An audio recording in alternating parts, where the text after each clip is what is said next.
Hi, I'm Chris Gasper, and this is Globe 10.0, joined today by Chad Finn. Well, the New Orleans Saints are awaiting their punishment from Roger Goodell for what is now being called Bountygate. That's right, the Saints, as we all know, were putting bounties on players. This dated back to 2009, the year that they won the Super Bowl. This is not a good situation for the Saints. However, it has people hearkening back to the Patriots in 2007 and the Spygate situation when the league found that they were videotaping opposing team signals illegally. Which one of these is worse in your mind, Chad? Is it Spygate or Bountygate? Well, there's a lot of similarity because both teams were told to knock it off and they didn't, and that's the thing that's really going to get them in trouble with Goodell. It's a great point. To me, though, it's this thing with the Saints because you're talking about players' health. You're taking guys' careers you're damaging guys' careers when this happens. Yes. And the other thing is, this is the bell cow for Goodell is getting the players healthy, yes. And for this to happen, to come out with the Saints right now, the timing couldn't be worse. Yeah, I mean, you're right. Those are all great points. I think they're sort of different, but for the purposes of this question, we have to compare them. To me,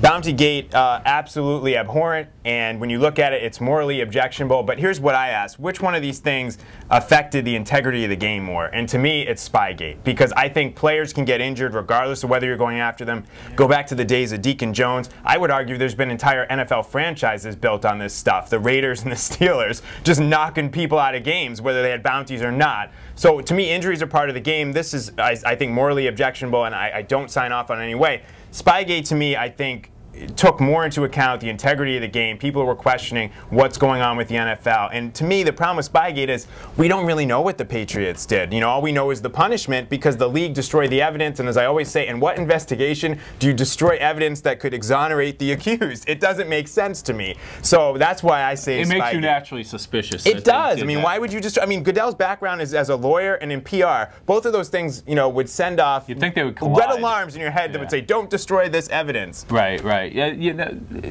the similarity to me too, again though, is that it's both things again where they were told to knock it off and they didn't. And you look at the Saints-Vikings game from a couple of years ago where you hear Anthony Hargrave saying, "Where's my money?" Yeah, and then you think that's of terrible. You're right. The picture of Favre's ankle after this game. What's going to happen here, I think, with this is some reporter is going to come up with real evidence of a guy getting hurt when it happened, or a couple of guys getting hurt. We've heard Warner, we've heard about Favre. Yes. Somebody got seriously hurt on a bounty with the Saints. If that happened, that takes it to a whole different level. I think you're absolutely right. And like I said, I think these are, you know, both really bad. I think from a moral, you know, human being standpoint, Bountygate is much worse. I think from an NFL standpoint, I would say Spygate, just because I think the integrity of the game maybe was a little more endangered there.